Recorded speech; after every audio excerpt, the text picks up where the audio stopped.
Good morning students, ये आपका part 2 video इस चैप्टर का। पार्ट 2 वीडियो में प्रश्नावली 1.1 पे है, क्वेश्चन नंबर है 1 का निम्नलिखित में से कौन से समुच्चय है, अपने उत्तर का औचित्य बताइए। चलिए देखते हैं पहला क्वेश्चन।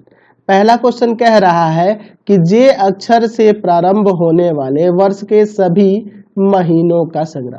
तो जे अक्षर से शुरू होने वाले महीने कौन कौन से होते हैं? जनवरी होता है, जून होता है और जुलाई होता है। तो ये तो आपकी सुपरिभाषित वस्तुएं दिख रही है, यानी कि यह समुच्चय है, यह आपका समुच्चय है, समुच्चय है, ये आपका समुच्चय है। और पूछ रहा है कि अपने उत्तर का औचित्य दीजिए, उसका रीजन भी बताना है।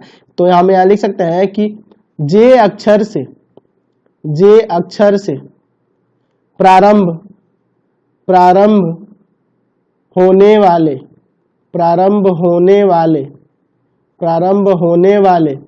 महीने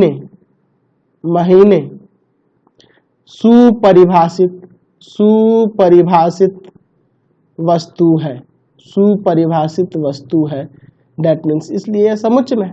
दूसरा देखते हैं, कह रहा है कि भारत के 10 सबसे अधिक प्रतिभाशाली लेखकों का संग्रह। तो प्रतिभाशाली लेखकों की बात करें तो हर एक क्षेत्र में अलग अलग होंगे, और उसमें से कितने कौन प्रतिभाशाली है इसके बारे में आप अनुमान नहीं लगा सकते, इसको आप नहीं बता सकते हैं, यानी कि यह समुच्चय नहीं है।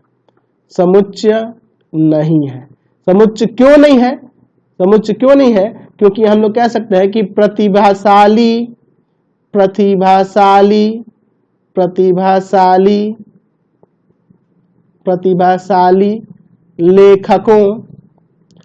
लेखकों का कोई मापदंड नहीं है, ठीक है,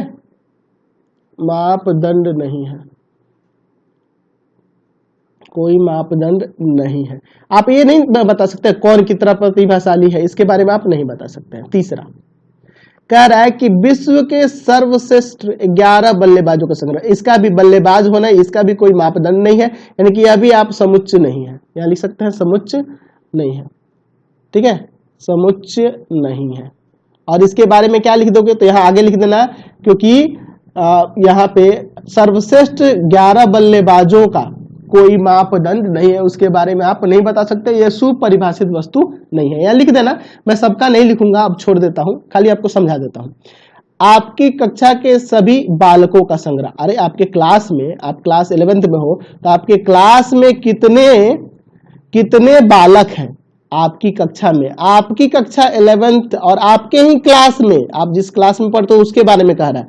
तो यहाँ पे ये कह सकते हैं कि समुच्चय में है, यह समुच्चय है। समुच्चय है ना जी, बिल्कुल समुच्चय है, क्योंकि हमारे कक्षा में 10 विद्यार्थी हैं, 15 विद्यार्थी हैं, वह सुपरिभाषित है। यहाँ लिख देंगे कि है ना, हमारी कक्षा के सभी बालक का संग्रह एक सुपरिभाषित वस्तु है, इसलिए यह समुच्चय में है।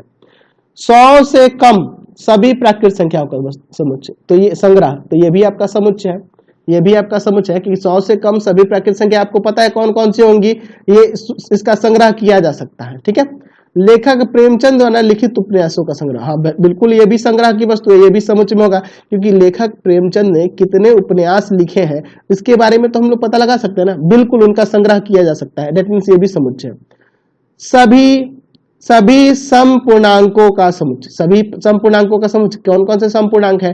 तो आपका 1 2 3 4 5 6 ऐसे ही अनंत तक चला जाएगा, तो यह भी आपके संग्रह की वस्तु है, यह भी सुपरिभाषित है, यह भी समुच्चय लिख देंगे, क्योंकि सभी प्राकृत संख्याओं का संग्रह एक सुपरिभाषित वस्तु है, इसलिए समुच्चय है।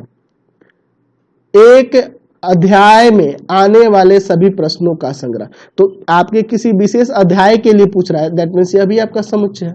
विश्व के सबसे अधिक खतरनाक जानवरों का संग्रह, यह समुच्चय नहीं है, क्योंकि खतरनाक होने का मापदंड कोई नहीं है। कोई जो है अगर एक छोटा सा बिच्छू डंक मार दे उससे भी मर सकता है, एक बड़ा सा सांप जो उसको मारे तब भी वो हो सकता है कि उससे वो बच जाए, है ना जी। तो ये कितने खतरनाक जानवर है विश्व में, इसका भी कोई मापदंड नहीं है, दैट मीन्स यह भी आपका समुच्चय नहीं है, समुच्चय नहीं है। क्लियर हो गया? चलते हैं अगले क्वेश्चन की ओर। क्वेश्चन नंबर 2 देखिए, यहाँ पे दिया है, मान लीजिए A बराबर एक समुच्चय दिया है, 1 2 3 4 5 6 इसके एलिमेंट है। रिक्त स्थानों में युक्त प्रतीक belongs to and not belongs to भरिए, मतलब बिलोंग्स टू भराएगा कि नॉट बिलोंग्स टू भराएगा, ये आपको बताना है। पहला देखिए, 5 इसमें का एलिमेंट है, बिल्कुल है, तो यहाँ बिलोंग्स टू हो जाएगा। ठीक है, 8 इसका एलिमेंट है, नहीं है, इसलिए लिखेंगे वहां पे नॉट बिलोंग्स टू, यानी यहां भरेंगे नॉट बिलोंग्स टू, यहां भरेंगे बिलोंग्स टू। तीसरा देखिए 0 इसका एलिमेंट है, नहीं है, तो नॉट बिलोंग्स टू। 4 नंबर देखिए, ये तो सिंपल है यार, इसमें बिलोंग्स टू भरेंगे क्योंकि 4 इसमें है। 2 भी उसमें है, बिलोंग्स। 6 नंबर में देखिए क्या दिया है 10, तो 10 नहीं बिलोंग कर रहा है, 10 उसमें नहीं है, नॉट बिलोंग्स। तो कितना सिंपल है ये, समझ गए ना। चलते हैं अगले क्वेश्चन पे। चलिए तो 3 नंबर क्वेश्चन देखते हैं। कह रहा है निम्नलिखित समुच्चयों को रोस्टर रूप में लिखें। चलिए रोस्टर रूप में, जैसे मैंने बता रखा था, तो ये समुच्चय निर्माण रूप में दिया है, इसे हम लोग रोस्टर रूप में लिखना है। कह रहा है पहला नंबर देखिए, ठीक है, ए बराबर में दिया है x कॉलन x, x एक क्या है, पूर्णांक है, x एक पूर्णांक है जो -3 से 7 के बीच में है। तो -3 से 7 के बीच यहाँ पूछ रहा है ना जी, -3 से 7 के बीच। तो इसका आंसर क्या हो जाएगा, -3 से 7 के बीच कौन कौन से पूर्णांक होंगे, तो आपका -2 होगा, -1 होगा, 0, 1, 2, 3, 4, 5, 6 तक।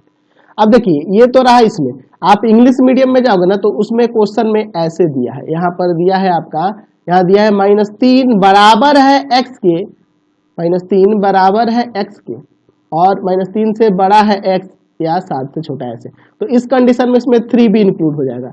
जब ऐसा कंडीशन आता तो आपका आंसर इसका क्या आता, -3, -2, -1, 0, 1, 2, 3, 4, 5, 6। आप ध्यान रखना, ठीक है। तो यहाँ बराबर नहीं दिया है, इसलिए मैं यहाँ पे -3 को इंक्लूड नहीं किया हूं। दूसरा क्वेश्चन, x यहाँ पे क्या कर रहा है बी नंबर में कि x जो है ना 6 से कम एक प्राकृत संख्या है, तो 6 से छोटी प्राकृत संख्या कौन कौन सी हो जाएगी, तो 6 से छोटी प्राकृत संख्या 1, 2, 3, 4, 5 हो, है ना जी।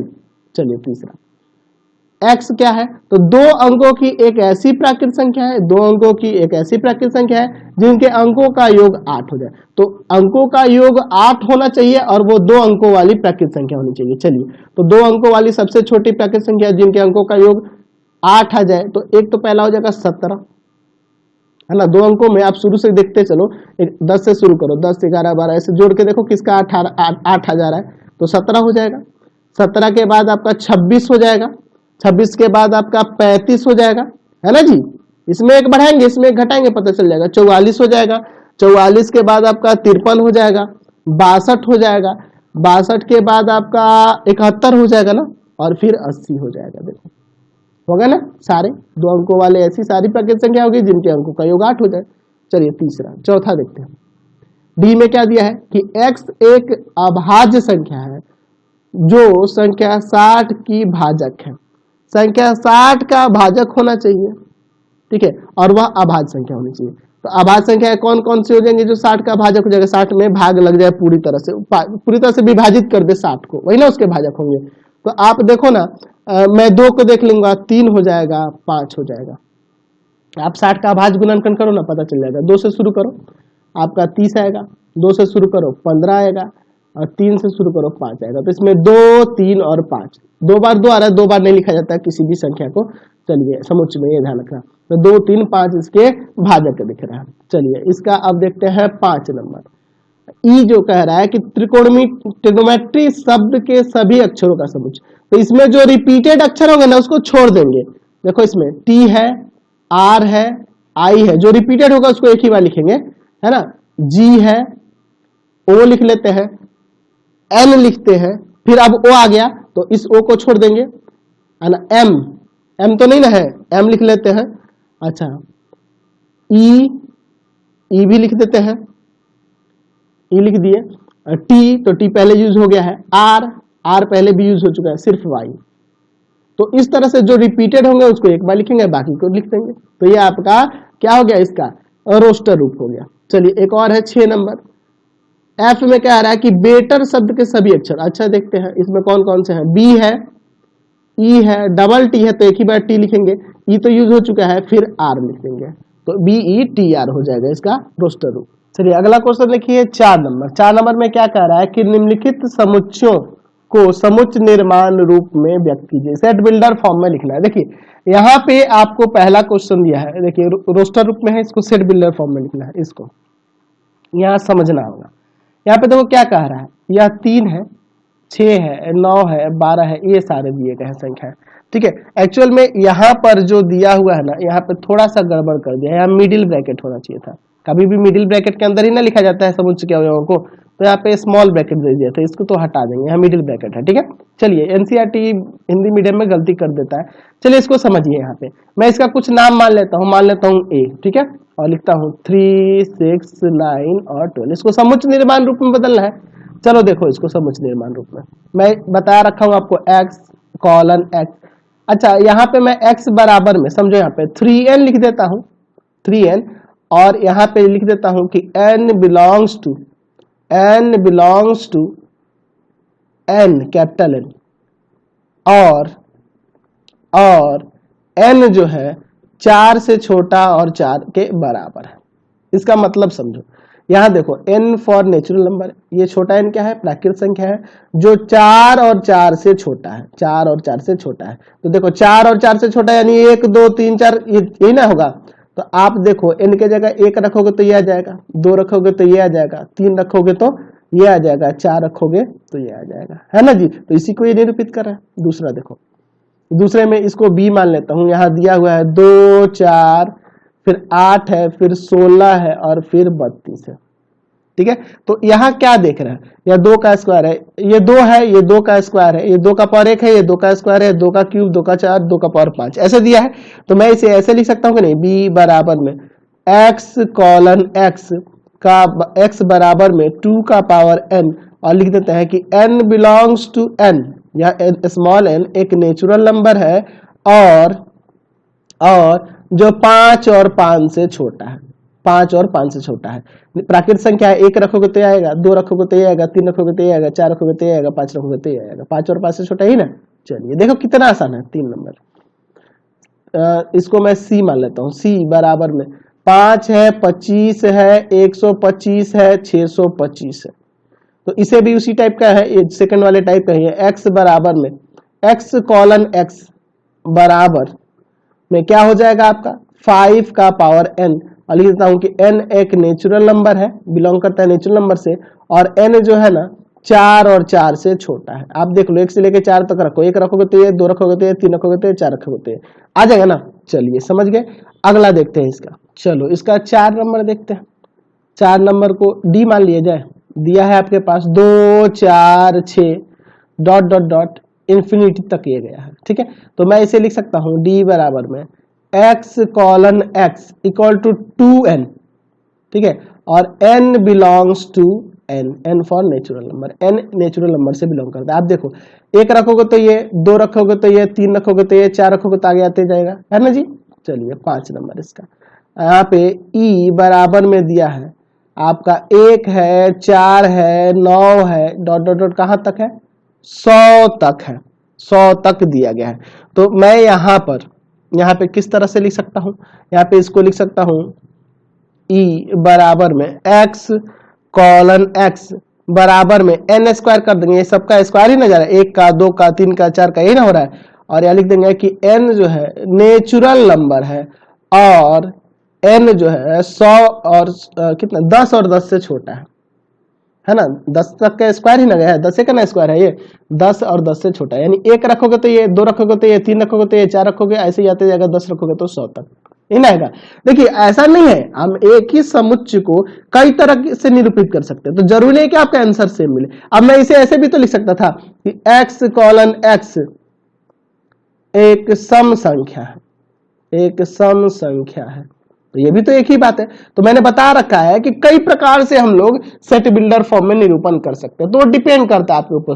तो मैंने ये कोशिश किया कि सबको एक ही तरह से बताऊं, तो आपको लिखने में दिक्कत नहीं होगा, समझने में दिक्कत नहीं होगा। चलिए क्वेश्चन नंबर 5 देखिए, क्या निम्नलिखित समुच्चयों के सभी अवयवों को सूचीबद्ध करिए। इसको रोस्टर रूप में ही बदल देना है, ठीक है, आपको पता चल जाएगा। पहला देखो x कॉलन x एक विषम प्राकृत संख्या है, विषम प्राकृत संख्या, तो विषम हो और प्राकृत संख्या हो, ये ध्यान देना है। तो आपका विषम प्राकृत संख्या है, यानी कि विषम संख्या ही ले लेंगे, 1, 3, 5, 7 धनात्मक विषम संख्या है, 9 यही सब ना चला जाएगा। चलिए ठीक है। बी नंबर देखिए, यहाँ x एक पूर्णांक के बारे में कह रहा है, एक पूर्णांक है जो -1/2 से बड़ा है लेकिन 9/2 से छोटा है। -1/2 से बड़ा लेकिन 9/2 से छोटा। 9/2 मतलब 4.5 से छोटा, 4.5 से छोटा, ये नहीं कह रहा है। तो आपका -1/2 से बड़ा पूर्णांक 0 हो जाएगा। 1 2 3 4, 4 तक ही ना आएंगे क्योंकि ये 4.5 है, 4.5 से छोटा है 4, और प्राकृत संख्या पूर्णांक भी है। चलिए 3 नंबर देखिए, 3 नंबर में सी बराबर क्या दिया है, x:x एक पूर्णांक है। x क्या है, एक पूर्णांक है, और यहाँ कह रहा है कि उसका स्क्वायर जो है 4 के बराबर या 4 से छोटा है। तो आप देखो -2 का स्क्वायर 4 के बराबर हो जाएगा, इसका भी +4 4 के बराबर है, 4 के बराबर हो जाएगा। छोटा नहीं है लेकिन बराबर हो जाएगा ना जी। तो या तो बराबर होना चाहिए या छोटा होना चाहिए। तो इसमें कौन कौन सी संख्या आ जाएंगी, -2 -1 0 1 2, यही आपकी 5 आएंगी। देख लो, आप इन सब का वर्क करोगे तो या तो 4 आएगा या 4 से छोटा आएगा। चलिए अब इसका 4 नंबर देखो। अच्छा, शब्द लॉयल शब्द का एक अक्षर है। अच्छा चलो डी नंबर में, तो लॉयल L है, O है, Y है, फिर A है। L दोबारा नहीं लिखेंगे, मिडिल ब्रैकेट के अंदर दे दिए। क्या कह रहा है, x:x वर्ष का एक महीना है जो 31 दिन का नहीं होते हैं।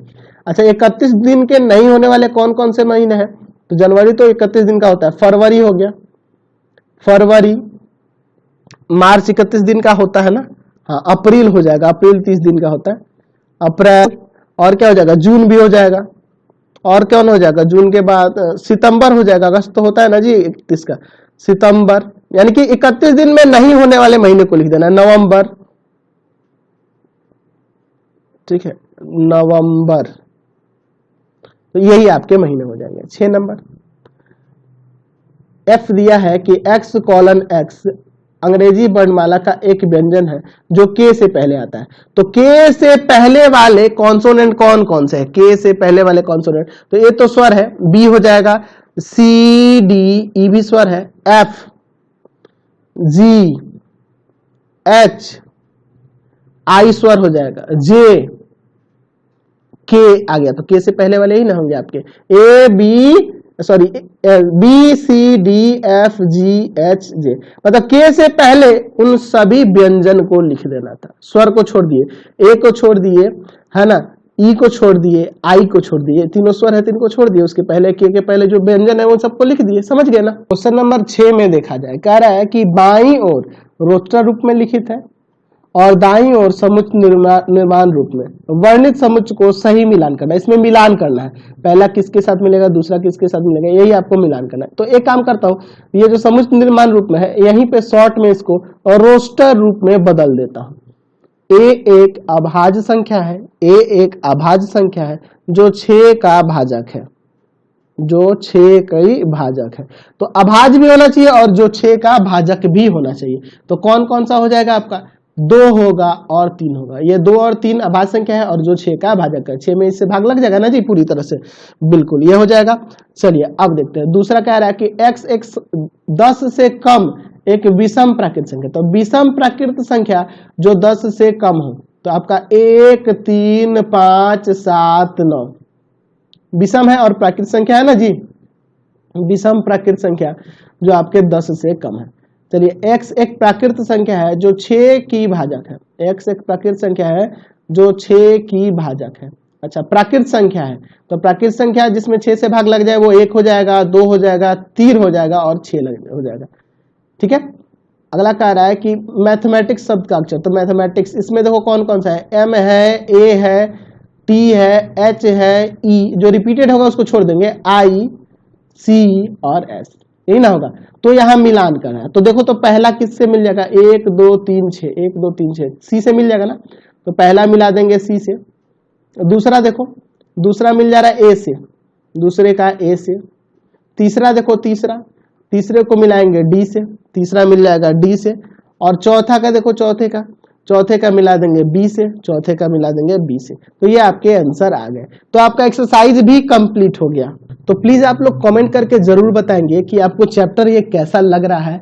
वैसे तो बहुत ही इंटरेस्टिंग चैप्टर है, बहुत मजा आने वाला है। तो प्लीज आप लोग वीडियो को लाइक शेयर करेंगे, और इससे रिलेटेड जो भी वीडियो देखना होगा आपको पूरे बुक का सोल्यूशन नीचे डिस्क्रिप्शन में मिल जाएगा। एनसीईआरटी, भारतीय भवन, केसी सिन्हा, सारे सोल्यूशन डिस्क्रिप्शन में मिल जाएंगे।